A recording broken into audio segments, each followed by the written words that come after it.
Welcome to Crimes Beyond Borders, where stories of mystery and intrigue travel far and wide. These tales are crafted to take you on an exciting journey before gently guiding you into a deep, restful sleep. Each story will unravel a case that crosses countries and cultures, offering glimpses of human resilience and wit, yet without any disturbing details that might disrupt your peace. Instead, the pacing is slow, the voice is soft, and the music at the end is designed to relax your mind and body. As the story winds down, let the calmness wash over you, and as the music continues, let yourself drift into a peaceful slumber. Remember, there are no illustrations, only your imagination and the gentle sound of the music, helping you ease into the night.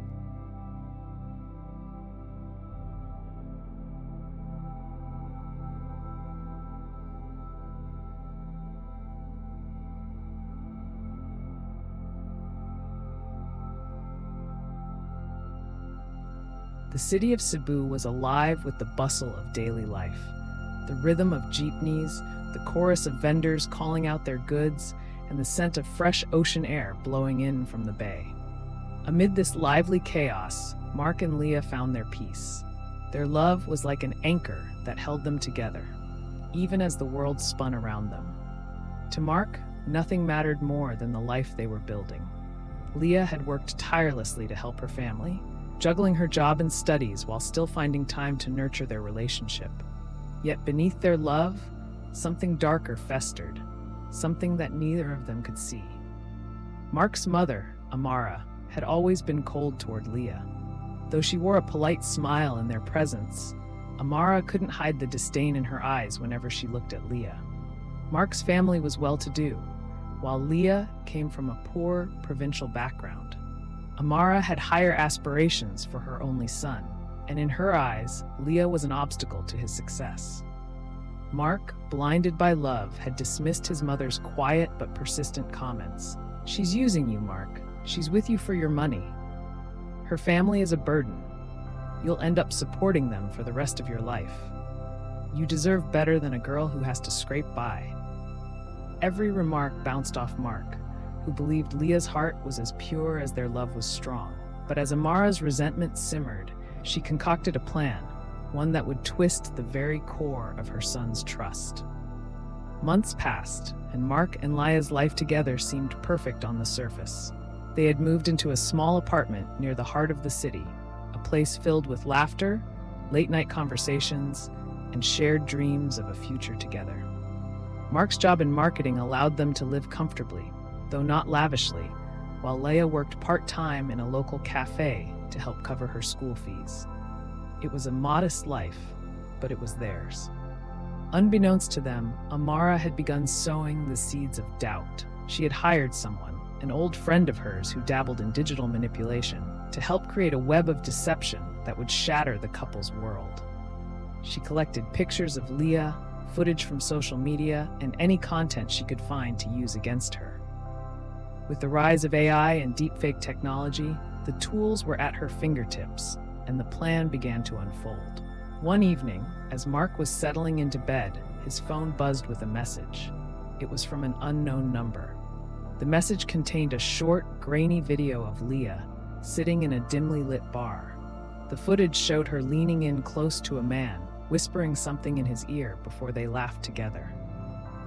Though the video quality was low, it was unmistakably Leah, her distinct features visible through the pixelation.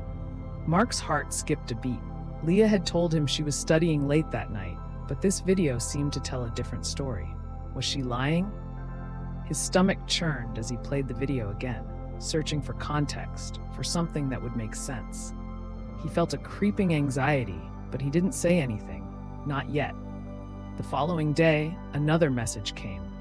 This time, the video showed Leah holding hands with the same man as they walked along the street. Mark's head spun.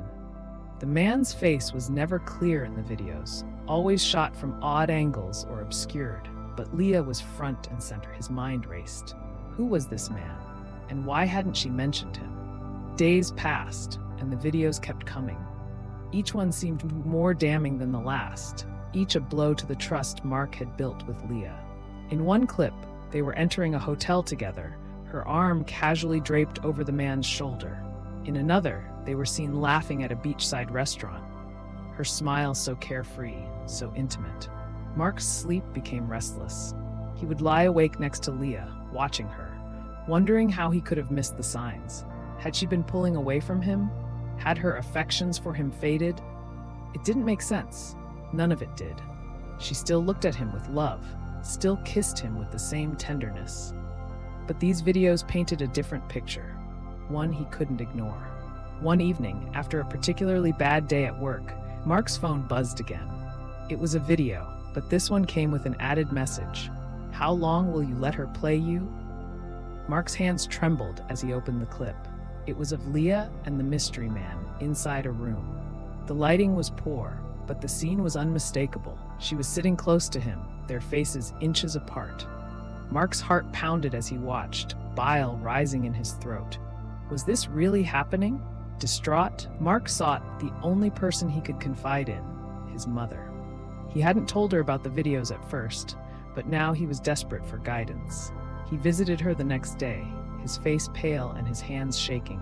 "Mom, I don't know what to do," he whispered, his voice hoarse. "These videos, they keep coming. I think Leah's cheating on me." Amara feigned shock, but inside, she was pleased to see her plan working.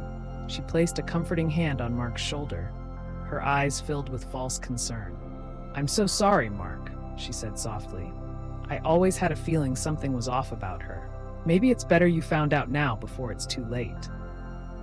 Mark nodded, his mind clouded with confusion and hurt. His mother's words echoed in his head. Could it be true? Was Leah really capable of such betrayal? Days turned into weeks, and the distance between Mark and Leah grew. Mark had become withdrawn, suspicious. He stopped asking her about her day, stopped looking at her the same way. Leah, sensing something was wrong, asked him about his sudden change in behavior, but every time she did, Mark brushed her off. Then, one fateful night, everything came crashing down. Mark had received yet another video earlier that evening. It was the most damning one yet, showing Leah kissing the man, their faces just inches apart. The angle was terrible, the lighting poor, but to Mark's already tormented mind, it was enough. When Leah returned home, she immediately noticed the tension in the air. Mark was sitting on the couch, his eyes dark, his face set in a scowl. "Mark, what's going on? Why won't you talk to me anymore?" Leah asked, her voice shaky. "Who is he, Leah?" Mark's voice was cold, detached. He didn't even look at her. "What are you talking about?" she asked, her confusion genuine. "The man, in the videos. Who is he?" Mark finally met her gaze, his eyes filled with hurt and anger. Leah's face paled. "What videos? Mark, I don't know what you're talking about. Don't lie to me," he shouted, standing up suddenly, his fists clenched. "I've seen everything. The hotel, the bar, the beach. Who is he, Leah?" Tears welled up in Leah's eyes as she realized what was happening. "Mark, no. Those videos, they're not real.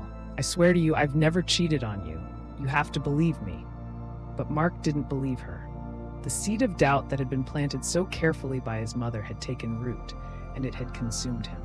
In a moment of blind rage, fueled by jealousy and betrayal, Mark snapped. Without thinking, he grabbed a heavy vase from the table and swung it at her. The impact was immediate, and Leah collapsed to the floor, blood pouring from the wound on her head. Mark stood over her, panting, his mind a blur of anger and regret. He hadn't meant to. He just wanted answers. But it was too late. The love of his life, the woman he had once believed he would marry, lay lifeless at his feet. Mark collapsed next to her, his hands trembling as he touched her still warm body. The reality of what he had done crashed over him like a wave, and he screamed, a raw, primal sound of pure agony. Days turned into weeks, and Mark couldn't bear to leave the apartment. He lived in a haze, haunted by the ghost of his actions. His life, once full of love and hope, had been reduced to a shattered existence. He no longer answered calls from his mother. He didn't need to hear her voice, offering false comfort. He knew the truth. Deep down, this was all her doing. Then one day, as Mark stared blankly at his phone, a message popped up. It was from an unknown number. "You've been fooled." The attached files showed something he hadn't expected. behind-the-scenes footage of his mother and an accomplice editing videos. A slow, calculated deception. The man in the videos didn't even exist. It was all a fabrication. Leah had been faithful all along. Mark's scream of rage echoed through the empty apartment. It was his mother. It had always been her. Her hatred for Leah, her manipulation. It had driven him to murder the only person who had ever truly loved him. With shaking hands, he called the police and turned himself in. The punishment for his crime would be nothing compared to the guilt that would haunt him for the rest of his life.